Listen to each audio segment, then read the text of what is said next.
हम लोग फिर से पढ़ेंगे जो कल भी थोड़ा सा मौसम खराब था, लाइट कट गया था तो नहीं हो पाया था पूरा। तो आज हम लोग इसको पूरा करेंगे। आज तो पूरा ऐसे हो नहीं पाएगा, 2-3 दिन लगेगा क्योंकि लंबा चौड़ा चैप्टर है। तो हम लोग शुरू करते हैं। कल हम लोगों ने बात किया था फार्माकोलॉजी के बारे में। किसके बारे में? फार्माकोलॉजी के बारे में। तो फटाफट बता दीजिए क्या आप लोगों को पढ़ाए थे। शरीर पे होने वाला बहुत दवा की रटना ही तो नहीं है दादा, रटना ही नहीं है। देखो जिसमें भी लॉजी लगा है ना, लॉजी, जिसमें भी लॉजी लगा है इट मींस ये कोई ना कोई डिपार्टमेंट है। बात समझिए, सुनिए, देखिए कुछ चीजों को याद करने का तरीका भी होता है। ये बायोमेडिकल का एक ब्रांच है। हाँ, ये मेडिकल साइंस का एक ब्रांच है, समझ रहे हैं। जैसे मान लीजिए कार्डियोलॉजी, तो कार्डियोलॉजी के बारे में भी अगर आपको जानना होगा ना तो कह सकते हैं। ये मेडिकल साइंस का एक ब्रांच है, इसमें हम लोग हार्ट और हार्ट से रिलेटेड डिजीज के बारे में स्टडी करते हैं। समझिए, जिसमें भी लॉजी लगा है, LOGY, जिसमें भी लॉजी लगा है आप उठा के देख लीजिए। ओजी, लॉजी, सुनो जी, ये क्या है?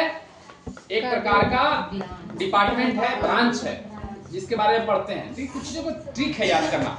बहुत ज्यादा वर्ड है लेकिन हर वर्ड में कुछ ना कुछ ऐसा कॉमन दे दिया गया है जिसके चलते आसान हो गया। तो फार्माकोलॉजी, फार्माकोलॉजी क्या है? एक प्रकार का ब्रांच है। इसका ब्रांच है मेडिकल साइंस का। हमारा मेडिकल साइंस एक बहुत बड़ा पेड़ है, हम बताए थे। उसमें बहुत सारे ब्रांच है। जैसे फार्माकोलॉजी ले लीजिए, एनाटॉमी फिजियोलॉजी ले लीजिए, कार्डियोलॉजी ले लीजिए, डर्मेटोलॉजी ले लीजिए, मैंने जितना भी डिपार्टमेंट है, पीडिया डिपार्टमेंट हो गया, गायनेकोलॉजी डिपार्टमेंट हो गया, है ना, सोशियोलॉजी हो गया, साइकोलॉजी हो गया, मतलब जो भी चीजें हैं हमारे, सोशियोलॉजी नहीं है, साइकेट्री की जो भी है, मैंने पागल वाला जो पढ़ते हैं साइकोलॉजी। तो ये सब सारी चीजें क्या है? एक प्रकार का डिपार्टमेंट है या एक प्रकार का ब्रांच है। तो जो फार्माकोलॉजी है उसके बारे में ये जानना है कि भैया ये मेडिकल साइंस का एक ब्रांच है जिसमें हम स्टडी करते हैं ड्रग के बारे में। ड्रग क्या है, उसमें क्या कंपोजिशन है, वो ड्रग किस तरह से काम करता है, उस ड्रग का डोज कितना है, उस ड्रग को किस रूट से देते हैं, उस ड्रग का हमारे शरीर में एडमिनिस्ट्रेशन क्या है, मेटाबॉलिज्म क्या है। जब फाइनली जब ये सारा ड्रग हमारे शरीर में काम कर लेता है तो ये ड्रग जो बचा हुआ रेस्ट है या वेस्ट है वो कैसे निकलता है। माने all thing we study about drug.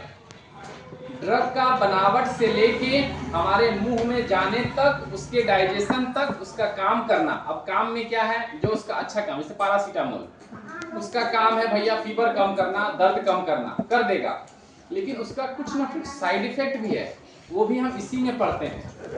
बहुत सारे दवाओं के बारे में हम लोग देखते हैं, कॉन्ट्रा इंडिकेशन है, एक वर्ड आप लोग को बार बार सुनने के लिए मिलेगा, कॉन्ट्रा इंडिकेशन। कॉन्ट्रा इंडिकेशन का मतलब होता है कि कोई भी दवा अगर किसी को नहीं दे सकते, मान लीजिए कोई लेडी प्रेग्नेंट है, गर्भवती है, और क्या है कि उसको हम दवा नहीं दे पाते हैं, कोई भी ऐसा एक दवा है जो उसको नहीं दे सकते हैं, उसके सेहत पे, उसके बच्चे के सेहत पे प्रतिकूल प्रभाव हो सकता है, नुकसान हो सकता है, तो हम लोग क्या करेंगे? उसको बोलेंगे कॉन्ट्रा इंडिकेशन। कोई महिला है, उसका प्रसव हो गया है, डिलीवरी हो गया है, वो बच्चे को दूध पिलाती है, जिसको बोलते हैं लैक्टेटिंग वोमेन। क्या बोलते हैं? लैक्टेटिंग वोमेन, दूध पिलाने वाली महिला। एक गर्भवती महिला को प्रेग्नेंट वोमेन, है ना, ये सब नॉर्मल टर्म याद रखना है।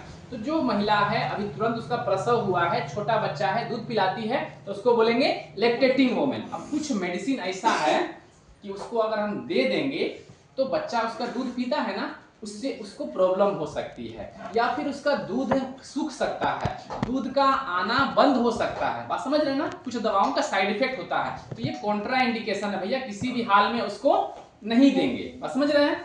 उसी तरह से कुछ दवाओं का साइड इफेक्ट होता है।